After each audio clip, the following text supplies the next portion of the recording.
سب سے پہلی بات تو یہ ہے کہ اللہ رسول کے فضل و کرم سے طریق لبیک یا رسول اللہ صلی اللہ تعالیٰ علیہ وسلم کی محنتوں اور کوششوں سے آج 11:15 بجے پنجاب اسمبلی کے اندر چاروں طرف درود و سلام کے ساتھ اذان دینے کی جو ہے وہ اجازت ہو گئی ہے۔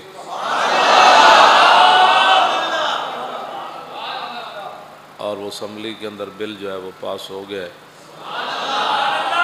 فَلِلَّهِ الْحَمْدُ رَبِّ السَّمَاوَاتِ وَرَبِّ الْأَرْضِ رَبِّ الْعَالَمِينَ وَلَهُ الْكِبْرِيَاءُ فِي السَّمَاوَاتِ وَالْأَرْضِ وَهُوَ الْعَزِيزُ الْحَكِيمُ اور وَاللَّهُ غَالِبٌ عَلَىٰ أَمْرِهِ وَلَٰكِنَّ أَكْثَرَ النَّاسِ لَا يَعْلَمُونَ۔